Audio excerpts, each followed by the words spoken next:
Saat KRI Bung Tomo berlayar berdampingan dengan Ly Thai Tonol 12 milik Angkatan Laut Vietnam dalam sebuah latihan regional, ada satu hal yang langsung mencolok. Secara visual, ukurannya tidak jauh berbeda. Padahal KRI Bung Tomo adalah korvet, sementara Ly Thai To 012 oleh Vietnam diklasifikasikan sebagai fregat. Bahkan jika dibandingkan bobotnya, kapal Vietnam itu berada di kisaran sekitar 2.100 ton. Sementara KRI Bung Tomo milik TNI Angkatan Laut mendekati 2.000 ton lebih. Pertanyaannya sederhana, mengapa kapal yang secara ukuran dan displacement setara korvet justru disebut fregat oleh Vietnam? Apakah ini sekadar permainan istilah? Ataukah ada doktrin dan filosofi yang berbeda di balik klasifikasi tersebut? Disinilah misterinya menjadi menarik.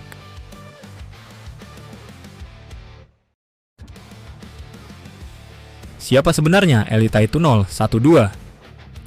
Ly Thai To 12 adalah bagian dari kelas Gepard 3,9 buatan Rusia yang dikembangkan oleh galangan kapal Zelenodolsk.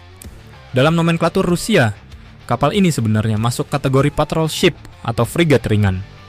Vietnam menerima 4 unit kelas ini sejak awal 2010-an sebagai tulang punggung kekuatan laut permukaannya di Laut Cina Selatan. Dengan panjang sekitar 102 meter dan displacement sekitar 2.100 ton, di atas kertas kapal ini memang berada di batas bawah kategori fregat modern. Sebagai pembanding, KRI Bung Tomo memiliki panjang sekitar 90 meter dengan bobot tempur mendekati 2.000 ton. Bahkan, beberapa korvet TNI, Angkatan Laut lain seperti kelas Diponegoro, berada di kelas yang hampir identik secara tonase. Artinya, jika bicara ukuran murni, Ly Thai To tidak jauh dari korvet modern. Namun, klasifikasi tidak hanya soal ukuran.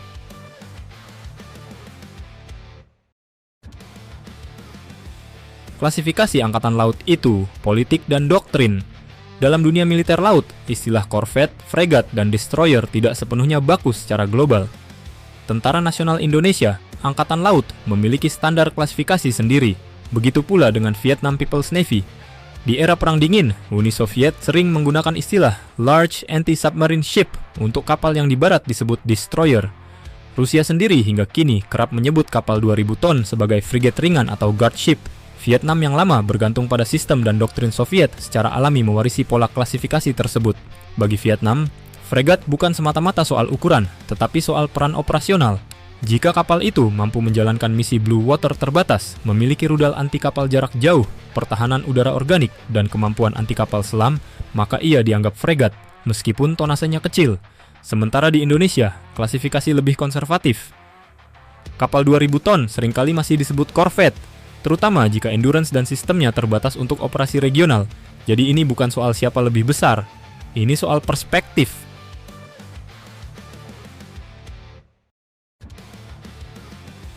Warisan Perang Dingin yang diremajakan. Banyak armada Vietnam memang terlihat tua secara desain.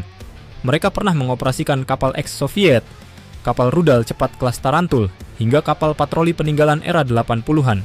Namun, jangan terkecoh oleh tampilan.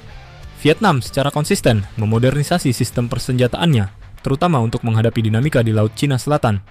Kelas Gepard 3,9 misalnya dibekali rudal anti kapal KH 35 uran, sistem pertahanan udara jarak pendek, meriam 76 mm, serta torpedo anti kapal selam.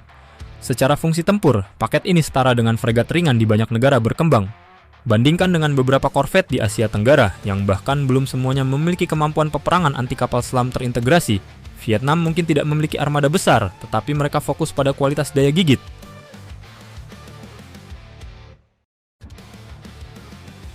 Petantang petenteng di kawasan, kenapa? Vietnam adalah negara dengan sejarah konflik panjang. Dari perang melawan Prancis, Amerika Serikat, hingga konflik dengan Cina pada 1979. Budaya strategis mereka dibentuk oleh pengalaman bertahan dari kekuatan yang jauh lebih besar. Dalam konteks maritim, mereka sadar tidak bisa menandingi armada besar Cina secara kuantitas, maka yang dibangun adalah deterrence berbasis rudal, kapal kecil tetapi bersenjata tajam. Ditambah lagi, Vietnam mengoperasikan kapal selam kelas Kilo yang menjadi game changer di kawasan. Filosofinya jelas, lebih baik kapal lebih kecil namun penuh senjata daripada kapal besar tanpa daya pukul maksimal. Itulah mengapa fregat versi Vietnam bisa terlihat kecil, tetapi secara fungsi sangat ofensif.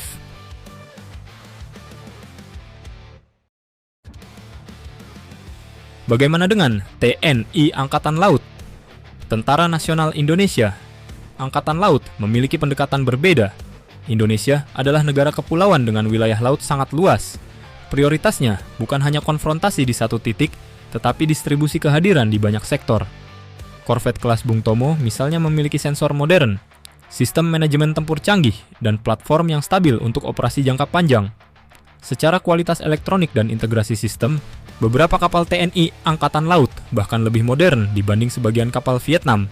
Namun Indonesia cenderung berhati-hati dalam klasifikasi. Tidak semua kapal 2000 ton otomatis disebut fregat. Karena bagi Indonesia, fregat masa depan seperti yang berbobot di atas 3000 ton dengan kemampuan pertahanan udara lebih kuat adalah standar yang ingin dicapai. Jadi perbedaan ini lebih pada ambisi dan roadmap.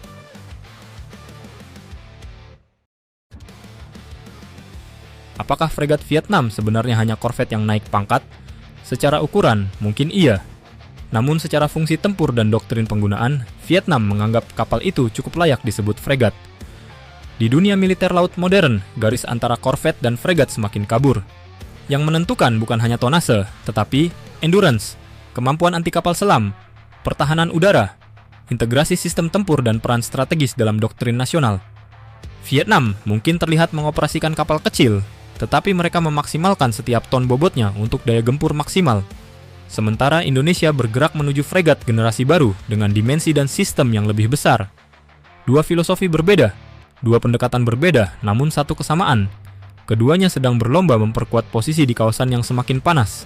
Dan pada akhirnya, bukan soal kapal disebut apa, tetapi soal siapa yang lebih siap ketika radar mulai berbunyi dan rudal benar-benar dilepaskan.